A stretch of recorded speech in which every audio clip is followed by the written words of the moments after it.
Amados hermanos, feliz día del Señor. Tanto la vida como las palabras de Jesús de Nazaret fueron un desafío y un escándalo constantes, continuo. El pasado domingo nos referimos inclusive al clímax del escándalo que representa su vida, cuando anunciábamos una vez más que había resucitado de entre los muertos. Forma parte del hecho histórico, decíamos. Hoy nos referiremos a la trascendencia de su resurrección sobre nuestro destino, en términos de eternidad, corporeidad e identidad. Hermanos, tenemos evidencia en los escritos del Nuevo Testamento de que en la iglesia primitiva existía una situación de dificultad por una presión externa de la cultura grecorromana, de la filosofía de ese entonces. Y eso provocaba que la iglesia, al anunciar el mensaje de la resurrección de Jesús de Nazaret, tuviera que entrar en debate exterior.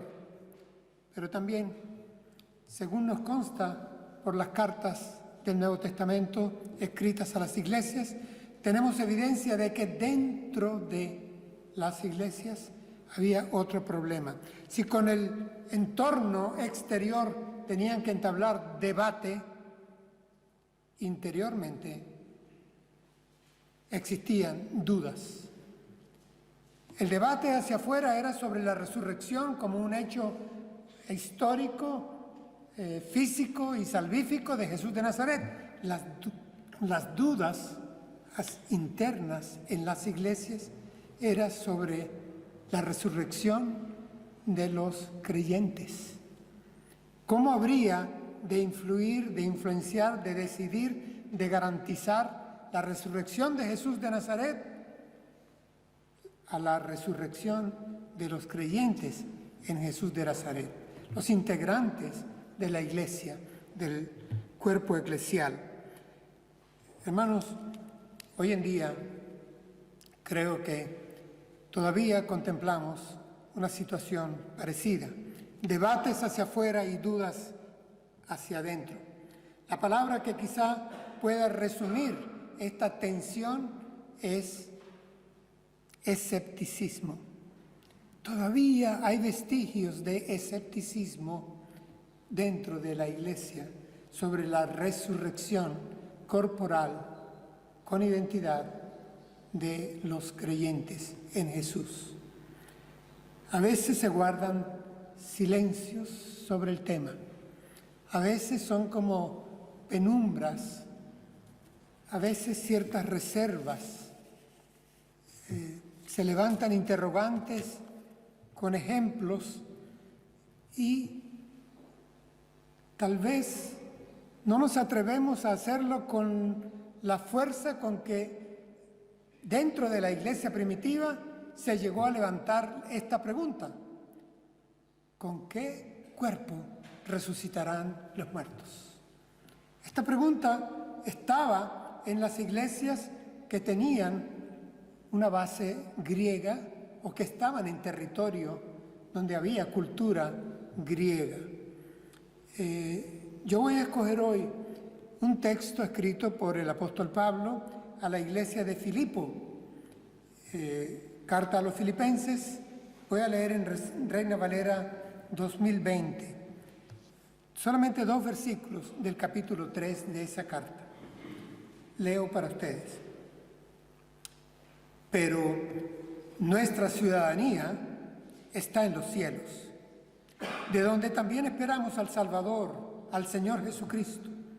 Él transformará nuestro mísero cuerpo en un cuerpo glorioso, semejante al suyo, por el poder con el cual puede también sujetar a sí mismo todas las cosas. Hasta ahí la palabra. Sí, hermanos, es cierto que hay detalles sobre el futuro nuestro, detalles escatológicos que no los conocemos bien. Y como nos recuerda aquel gran pastor bautista del siglo XIX, Charles Spurgeon, el consejo era: donde la Biblia guarde silencio, tú también guarda silencio. Es decir, no nos pongamos a especular o a inventar sobre asuntos del futuro que la Biblia no nos aclara a plenitud. Seamos respetuosos de la palabra de Dios, no añadamos ni restemos. Pero lo que sí, hermanos, yo quisiera enfatizar esta mañana es que hay asuntos que nos han sido revelados sobre nuestro futuro en la palabra de Dios. Y sobre alguno de estos asuntos tocaremos hoy en la predicación.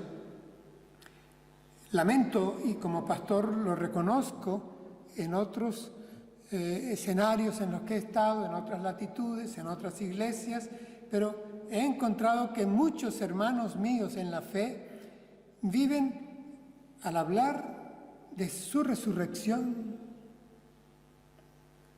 del futuro celestial, viven una especie como de nirvana evangélico. Se diluyen en esperanzas un tanto etéreas que no se corresponden con lo que debemos conocer porque nos ha sido revelado y presentado en la palabra de Dios. En una de las cartas se nos recuerda en el Nuevo Testamento que debemos de estar prestos para responder con razón a todo aquel que nos pregunte por qué nuestra esperanza.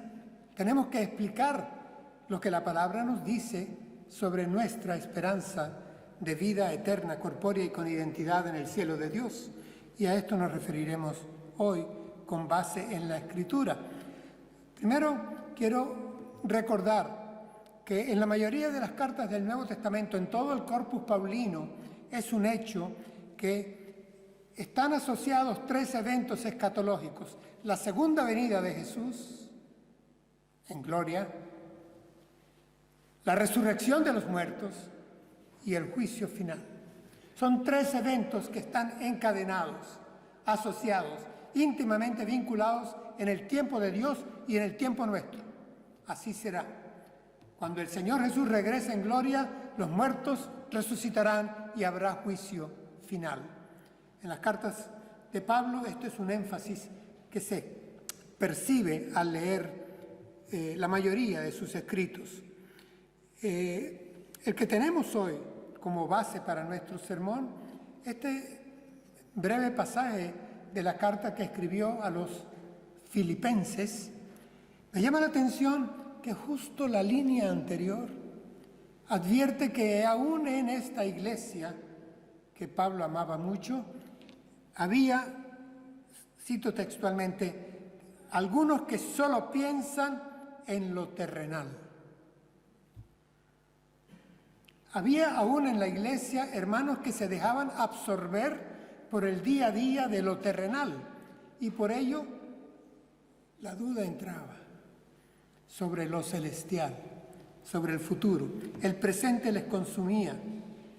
En carta que escribe el apóstol a la iglesia de Corinto, otra iglesia griega, leo para ustedes algo que él les advierte. Si nuestra esperanza en Cristo fuera únicamente para esta vida, seríamos los más desdichados de todos los hombres. Primera de Corintios 15, 19. El apóstol le advierte a los hermanos de Corinto que si nuestra esperanza en Cristo es solo para esta vida presente y terrenal, somos los más desdichados de todos los hombres. Esto quiero recordarlo para que no nos acontezca. Vamos a entrar a analizar el texto de hoy. Pero nuestra ciudadanía está en los cielos, escribe el apóstol. El vocablo ciudadanía, cuando lo tomamos del griego en el original, es politeuma. Y hermanos, quiere decir nuestra colonia extranjera. Era un nombre que se daba a esas ciudades que ya por cierto tamaño eran una colonia de extranjeros y tenían registro de sus ciudadanos autorizado por Roma. Así que el apóstol aquí está diciendo, hermanos, que nuestra colonia extranjera, donde están registrados nuestros nombres, está en los cielos. Nuestra ciudadanía está registrada por nombres en los cielos. Y noten cómo agrega nuestros nombres en los cielos, nuestra ciudadanía en los cielos, de donde también esperamos al Salvador, al Señor Jesucristo. Está asociando la segunda venida del Señor con nuestra ciudadanía celestial, donde nuestros nombres, hermanos, nuestros nombres es nuestras identidades. Nuestros nombres es más que 4 vocablos, 2 nombres y 2 apellidos, o 3 vocablos. No, nombre son nombres particulares que te identifican a ti y me identifican a mí, a cada uno de nosotros nos identifican y nos distinguen. Eso es lo que está inscrito, registrado en esa colonia celestial de extranjeros. Estamos registrados y, hermanos, esto está en todo el Nuevo Testamento. Nuestros nombres están inscritos en el libro de la vida. Ahí están nuestros nombres escritos, nuestras identidades están ahí. Y de allí mismo vendrá en gloria el Señor Jesús. Hay 3 palabras que quiero que grabemos esta mañana y que tomaremos de este texto. Las palabras son transformación, semejanza y poder. Transformación, semejanza y poder. Transformación la encontraremos en un verbo. Él transformará. Semejanza y poder lo encontraremos en sustantivos. Semejante al suyo y por el poder que él tiene. Pero igualmente vamos con 3 palabras: transformación, semejanza y poder. Comencemos. Es el versículo 21. Dice: Él transformará nuestro mísero cuerpo en un cuerpo glorioso. Él transformará. Hermanos, Él es importante, es un pronombre y sabemos a quién se está refiriendo: al Salvador y Señor que del cielo vendrá en su segunda venida, en su parucía, que regresará por nosotros. Él es el agente transformador. La palabra transformar es metaschematizo. ¿Qué quiere decir esta palabra? Cambiar la estructura y la forma, de tal manera que se cambia la función de algo. No es solo transfigurar. Aquel ejemplo de la metamorfosis se queda un poco corto. Aquí es transformar. Y requiere, noten, una intervención extra nos. Nosotros no nos podemos transformar. Es Él quien transformará nuestros cuerpos. Porque esa es la pregunta. ¿Qué transformará nuestro Señor y Salvador? Aquí dice muy claramente, está escrito, transformará nuestros cuerpos.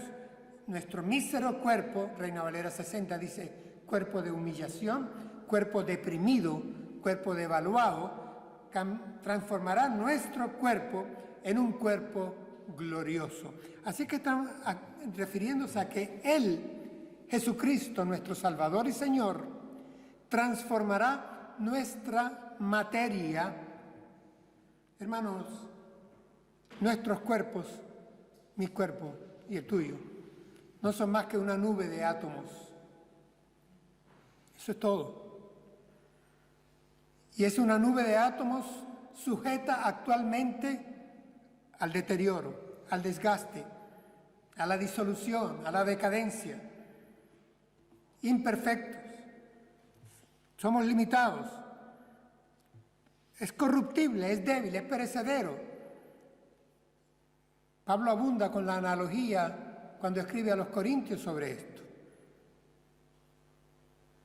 Nuestros cuerpos, el tuyo y el mío, serán transformados, dice aquí, de tal manera que abandonarán el estar sujetos a la decadencia, al dolor, al lamento, a la enfermedad, a la muerte, para entrar en un nivel superior, glorioso, lo llama la Escritura. Hermanos, esta es una palabra central cuando hablamos de resurrección. Corporeidad. Por favor, corporeidad. Por amor de Dios, por respetar la palabra, por apropiarnos de esa palabra, por gozarnos de esa palabra, la resurrección va dirigida a una nueva corporeidad que ya no estará limitada ni sujeta a esa entropía que la destruye, a esa decadencia que la lleva hacia la muerte física. Ahora noten que dice que nuestros cuerpos serán transformados de la miseria a la gloria, de la humillación a lo excelso, a lo perfecto. Sí, hermanos, aquí hay una continuidad. Está hablando de cuerpo a cuerpo. Hay un asunto de conexión, de secuencia. Mi cuerpo actual continuará, pero transformado en un cuerpo superior. Ahora es un mísero cuerpo. El tiempo se encarga de demostrármelo. Pasará a ser un cuerpo glorioso, pero sigue siendo el mío. Hay continuidad. Ciertamente también hay discontinuidad, porque hay diferencia de la miseria a la gloria, de la humillación a la exaltación. La materia, hermanos, cambiará en su comportamiento. Hay una frase muy utilizada por los físicos hoy en día que dice que la materia es operativa, actúa, cambia. Y aquí tenemos un agente extranos que provocará que ese cambio vaya a mejor, de miseria a gloria. Por eso, el apóstol le recuerda a una iglesia cuando escribe: he aquí os revelo un misterio. No todos dormiremos, pero todos seremos transformados. En un momento, en un abrir y cerrar de ojos, al final de la trompeta, porque se tocará la trompeta y los muertos serán resucitados incorruptibles y nosotros seremos transformados. Transformados.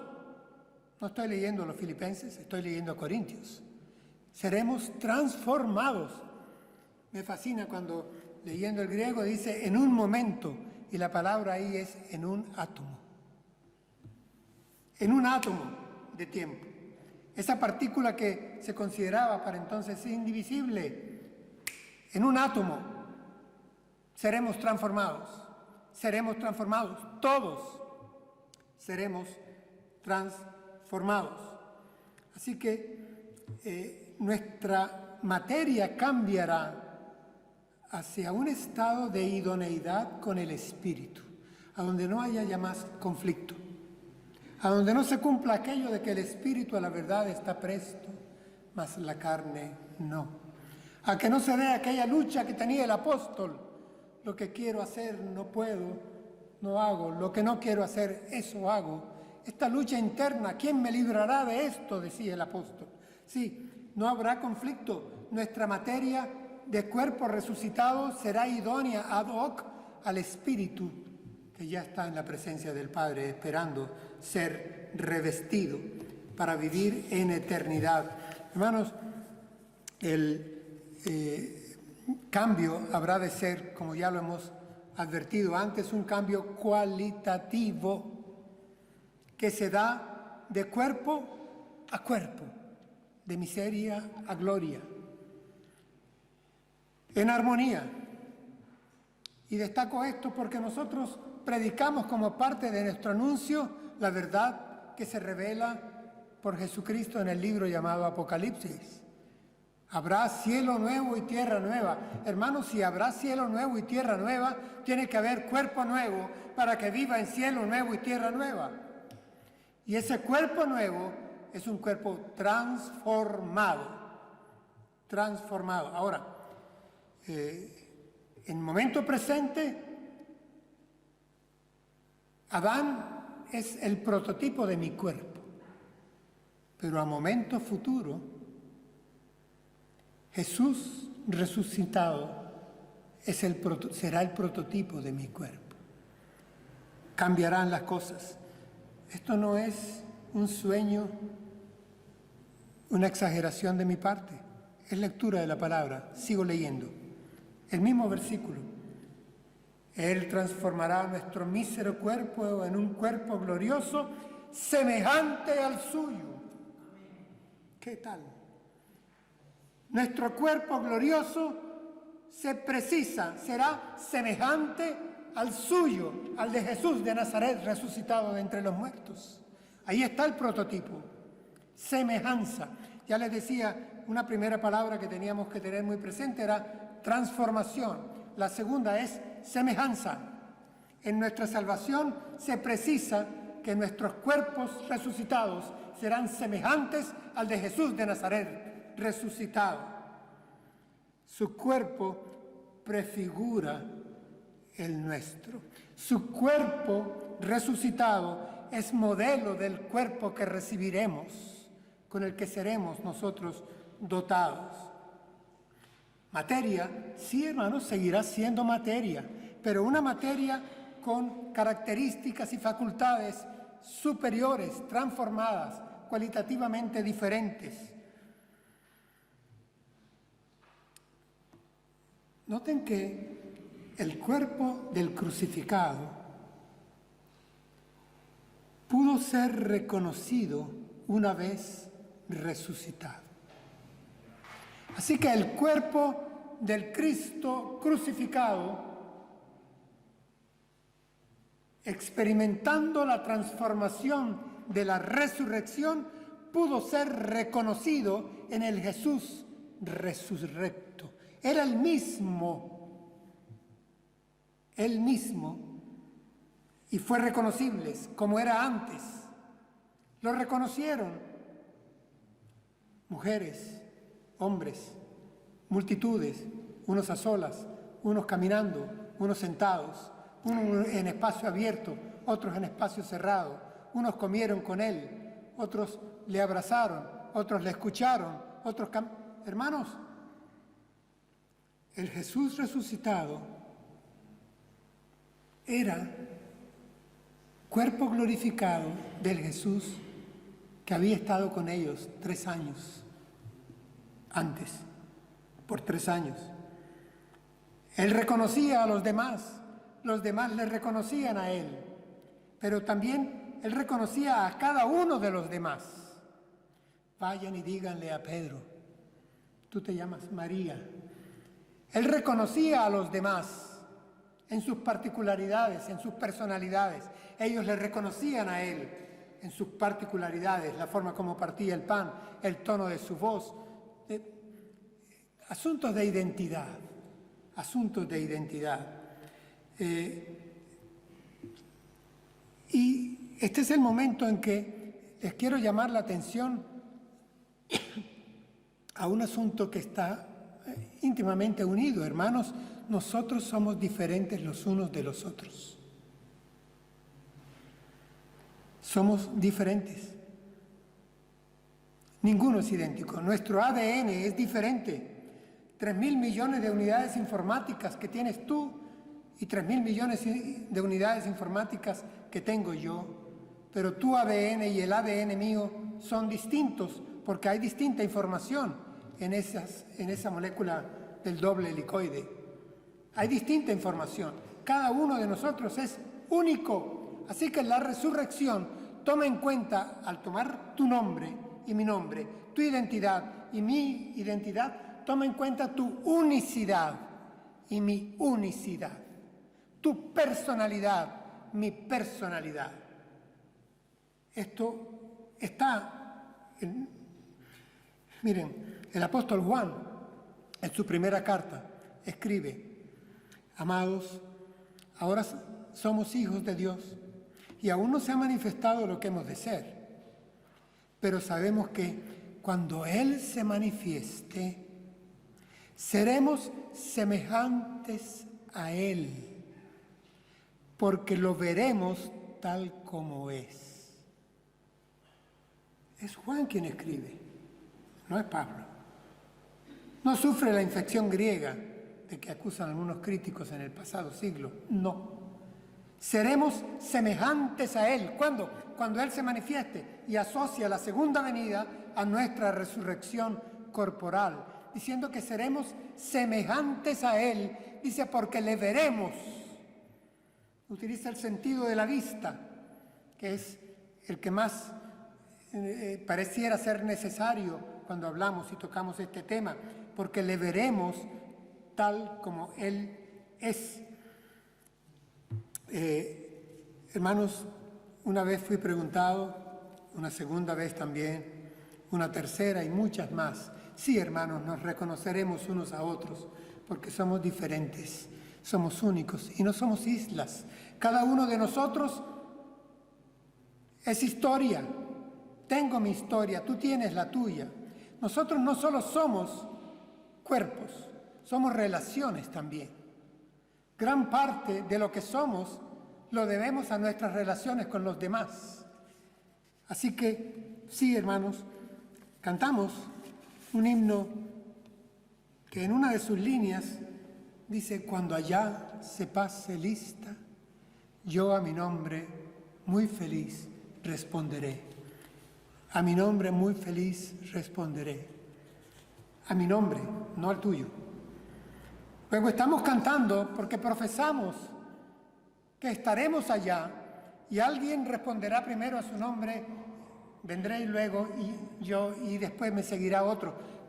Sabemos que estamos hablando en lenguaje metafórico. Hermano, la idea es que nuestros nombres somos nosotros con cuerpos glorificados en la presencia del Padre, en cielo nuevo y tierra nueva, por toda una eternidad. Identidad, continuidad, discontinuidad también.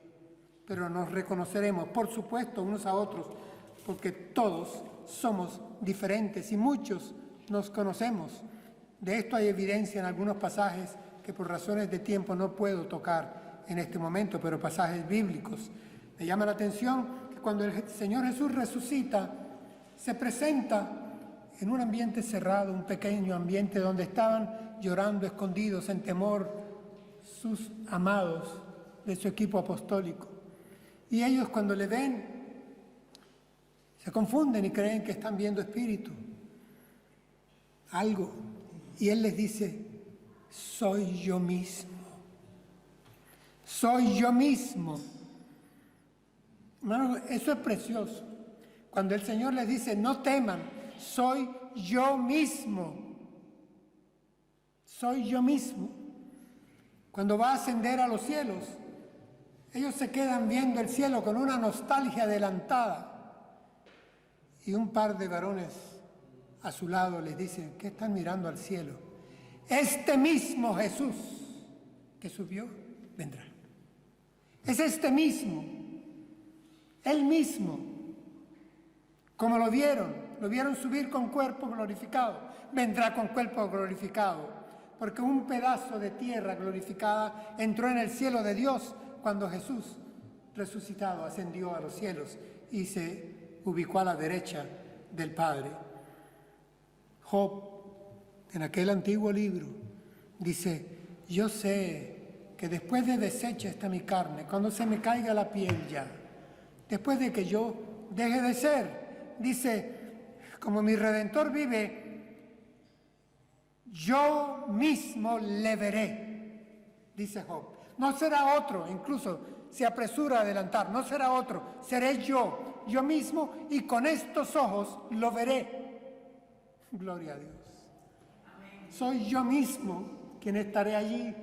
Agustín, el obispo de Hipona, decía al hablar de esto, eso sí, Señor, que siga siendo Agustín.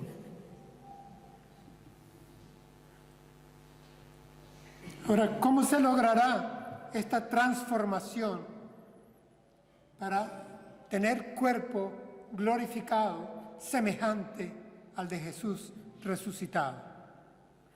La Escritura no nos dice el cómo en cuanto al modo que se dará ese cambio operativo de la materia, pero sí nos dice la fuente, y es importante. Aquí está, vuelvo a leer. Él transformará nuestro mísero cuerpo en un cuerpo glorioso, semejante al suyo, por el poder con el cual puede también sujetar a sí mismo todas las cosas. Y aquí entra la tercera palabra, poder. Les decía, transformación, semejanza, poder, poder. Todo fue creado por Él y para Él, escribe Juan en su Evangelio. Todo fue creado por Él y para Él. El escritor a los Hebreos habla de Jesús resucitado en estos términos, Jesús de Nazaret resucitado. Él es el resplandor de la gloria de Dios, es la imagen misma de lo que Dios es. Él es quien sustenta todas las cosas con la palabra de su poder. Él es el creador del universo y Él es quien sustenta a tiempo presente, continuo, todo el cosmos. ¿Con qué? Con la palabra de su poder, porque por su palabra fueron creadas todas las cosas, lo invisible y lo visible. También Él sustenta todo con su poder, y es ese poder el que actuará en nosotros, porque aquí me lo afirma, que Él me transformará, me dará un cuerpo semejante al suyo, con el poder que Él tiene en este momento, para sujetar a sí mismo todas las cosas. Hermanos, no limitemos el poder recreador de Dios con su Espíritu Santo y su Hijo resurrecto. El acto final de nuestra salvación es la resurrección de nuestros cuerpos. Ante cualquier duda que nos pudiera asaltar, cualquier incertidumbre, vayamos a la fe. La fe en Jesús resucitado, que según este pasaje es nuestro Salvador. ¿Por qué es nuestro Salvador? Porque nos salva de la muerte eterna. ¿Y por qué es nuestro Señor?